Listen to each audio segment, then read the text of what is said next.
everybody. Welcome to Digital Asset News. Today is Wednesday, July 31st, 2024.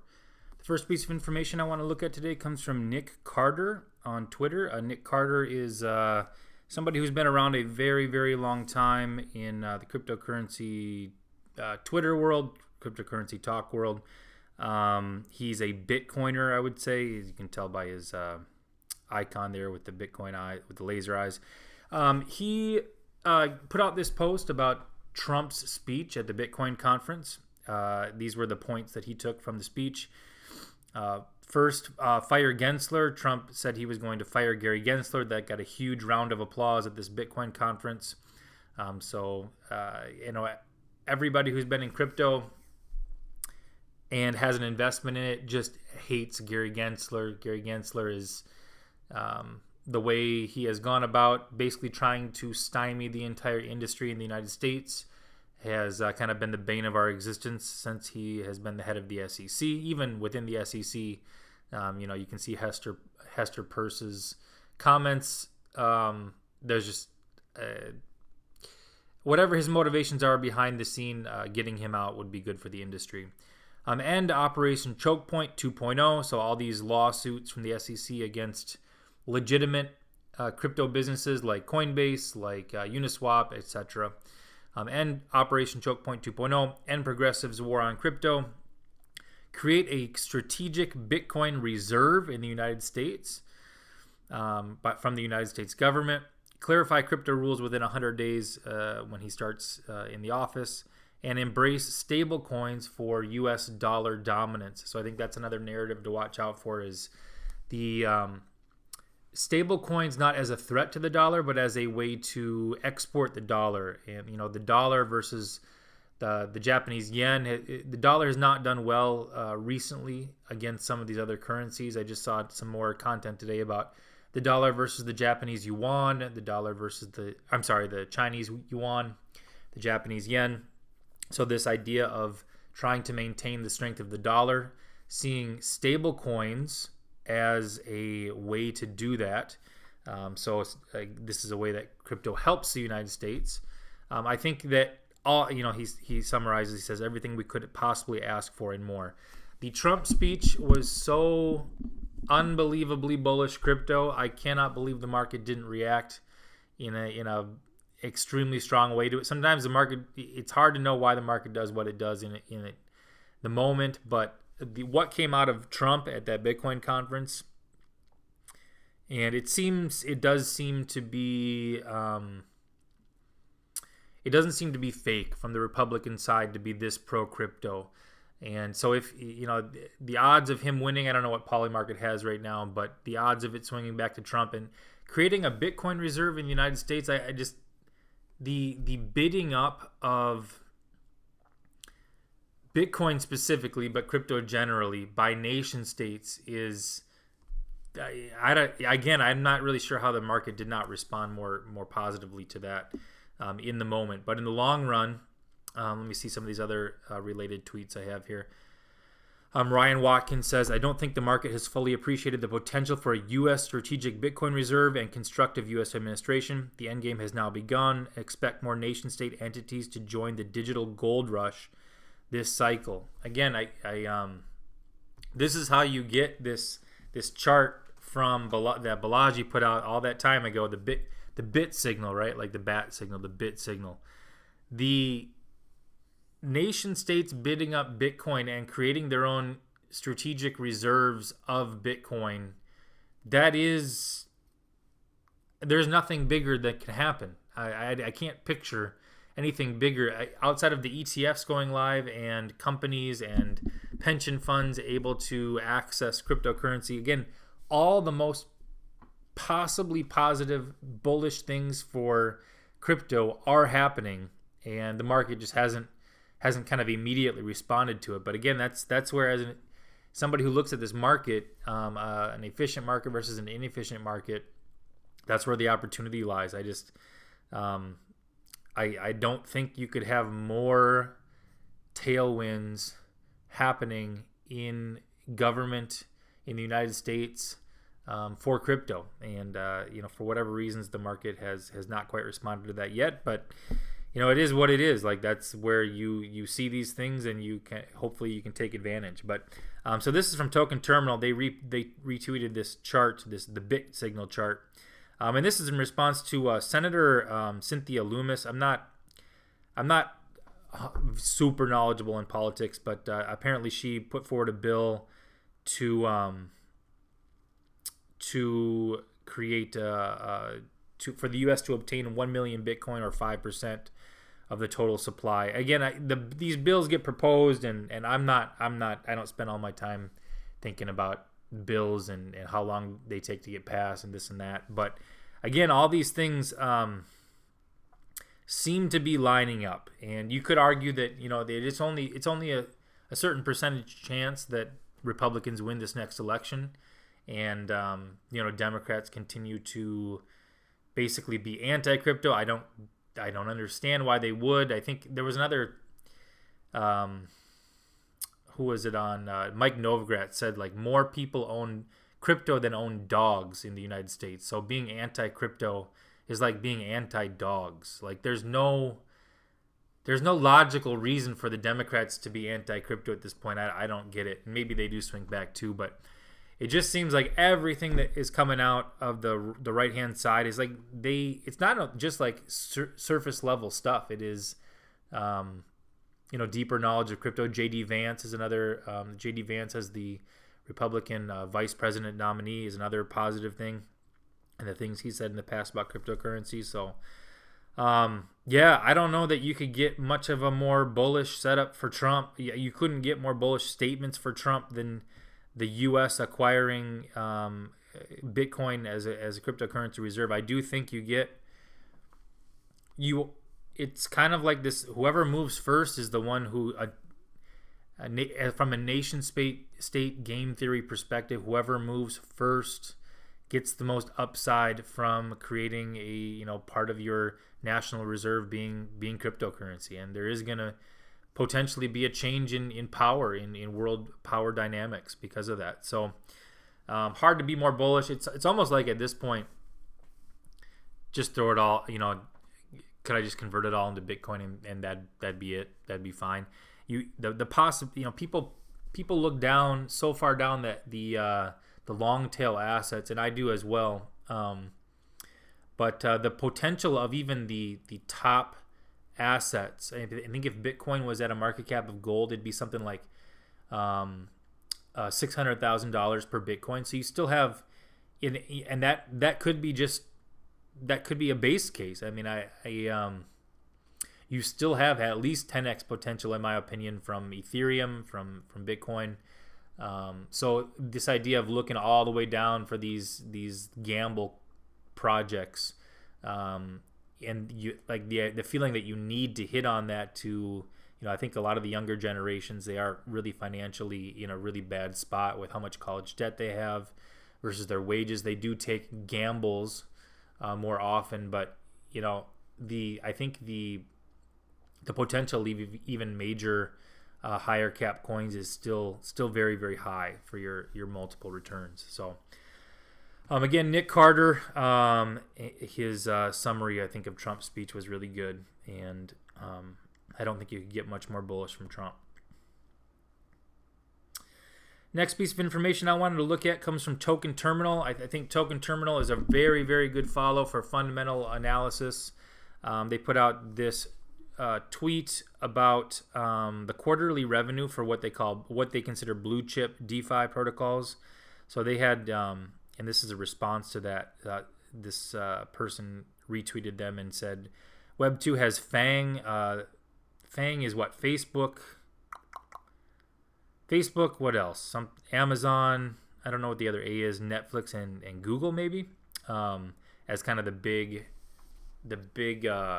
companies within Web2. Web3 has MAUL, Maker, Uniswap, and Lido. So I don't know if that will be the case or not, but these are some considered blue chip projects within DeFi in Web3. Would be Maker, who is behind the stablecoin DAI, as well as other things. Uniswap as the major DEX, the most used DEX. Lido Finance as restaking, and Aave as borrowing and lending platform. So these stats are something to, I think, for me personally, I continue to look at is revenue continuing to increase? So to me, it's like, is revenue continuing to increase? And then, the next step would be, how profitable, is the protocol? And then after that, the question would be, are the tokenomics set in such a way that it benefits the token? Uniswap is one that there's this battle between Uniswap Labs and Uni the token, and are the tokenomics really truly going to benefit Uni? You can make the case that it doesn't even matter, that the market will just kind of bypass that, and they'll see Uniswap as the dominant DEX, and Uniswap token will rise anyways. I do think that's probably the case, but as an investor, I would much rather see the tokenomics set in a way that naturally also benefits the token. So even if Uniswap is a good play, I still don't like that haziness between the Uniswap Labs and then not being natural revenue going towards the Uni token. But Aave, Lido, and MakerDAO are other examples of blue chip DeFi tokens. So you can see their revenue tracked by Token Terminal here. So again, from my perspective, I think that looking at let me see something here real quick. I think that following Token Terminal and those kind of places, and following revenue, the increases in revenue in different protocols is something that personally I look at when I look for investments. I have Aave. Of these, I have Aave and Maker in my portfolio. I do not have Uniswap Labs or Lido. Be interesting to see what plays out as kind of the FANG of Web3. And this is another example. So I follow CowDAO, who's responsible for CowSwap. Let me see if I can, Let me see if I can get rid of this. Here we go. This is the Dune Analytics dashboard for CowDAO. The Cow token has the Cow project, the Cow token has different sources of revenue. One of those sources is CowSwap, which most people associate with the project most heavily, but they also have MEV blocker and two other, I think, revenue sources. But you can see in April, the DAO made 228 ETH, and these all come back in the form of buybacks and are given to the DAO. So you can see 249 ETH in May, 191 ETH in June, and 227 in July. So this revenue continuing to increase is something that I watch pretty heavily. And so this is an example of a project that I'm following. And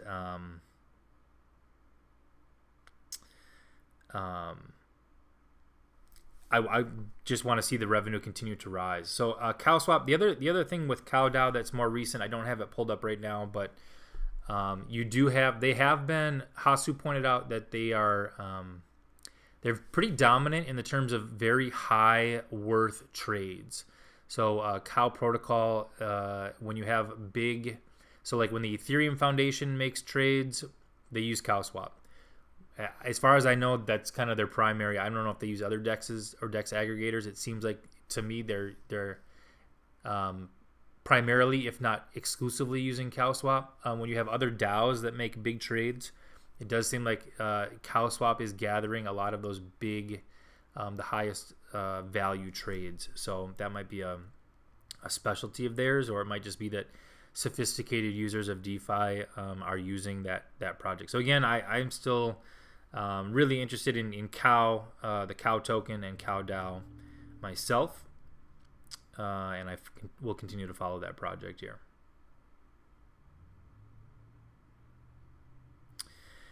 All right, last piece I wanted to look at today comes from Flip Research. There was this big long post about it's called Sol, the Emperor's New Clothes. So Solana is something that I don't really follow. It has done very well. Or since the bottom, at least, after the FTX collapse, it has done well. To me, it just triggers my spider sense, I guess, of so much of what's happening on Solana is meme coin rotations and influencers, especially celebrity influencers launching tokens. I know like 50 Cent had a token. I know Iggy Iglesias had a token. These big influencers tweet about meme coins, try to get attention to them. The games being played on Solana, I mean, maybe I am so much, I just think there's so much more long-term value in things like these original, these hardened DeFi protocols that are making revenue. Pull up that chart again. I just think there's so much more long-term value in those things. And those things are primarily happening on Ethereum. They do happen on other chains as well. But to me, the real steady, battle-tested stuff has happened on Ethereum. And anyways, I don't necessarily want to, I don't go deeply into the Solana ecosystem. It does kind of trigger my spider sense that it's a house of cards ready to fall down when it's based on things that are not long-term sustainable, that are just purely attention-based for game playing, for player versus player stuff like the meme coin rotations. So this would be something to look through. It's a really, really long post about the activity that's happening on Solana. You can see the stablecoin volumes. Something happened, and stablecoin volumes have really, really dropped. Again, everybody can do what they want. I just don't think Solana is adding anything to. I just don't think it's adding anything to the space. Like, it doesn't seem like the fees and the speed, you're not getting a 10x improvement like on an ETH2 compared to a Solana. I just don't see that there's a huge improvement. I don't see Solana as kind of taking over Ethereum. Maybe it complements Ethereum in some way. I just don't think it's really doing anything long term for the space that is kind of traditional crypto values of being permissionless and open. Maybe something novel will happen there, but for my dollar, I'm not super interested in Solana. But it's done very well recently. But you never know; these things can come and they can go just as quickly. So, anyways, this would be a research post to look into if you are in the world and interested in the Solana ecosystem as well. Take everything with a grain of salt and weigh the alternatives and decide if that's an ecosystem that you want to get into. For me, it's not, but I'm far more interested in particularly Ethereum, a little bit of the Bitcoin philosophy itself, if nation states are going to bid it up, and then long-term DeFi protocols specifically that are primarily based on Ethereum, but will eventually be cross-chain as well. So, most interesting piece for me today is for sure the things that are coming out of Trump's mouth are things that could lead to this revaluing of the entire space and the bidding up of Bitcoin. And again, now you have the possibility through ETFs of Ethereum. The bidding up by nation states would be, there's nothing more positive that can possibly happen for the entire space. So I think those things are being set in motion. I don't think the market didn't just jump immediately because of it. But I think naturally over time that the game theory perspective of nation states and Bitcoin and crypto will be such that you're going to get some type of revaluing of the space. And it could be something that happens kind of in a short time frame that is a drastic change. And once it's done, is done. So I think there is still a lot of opportunity in cryptocurrency, even in the high caps that are considered boring.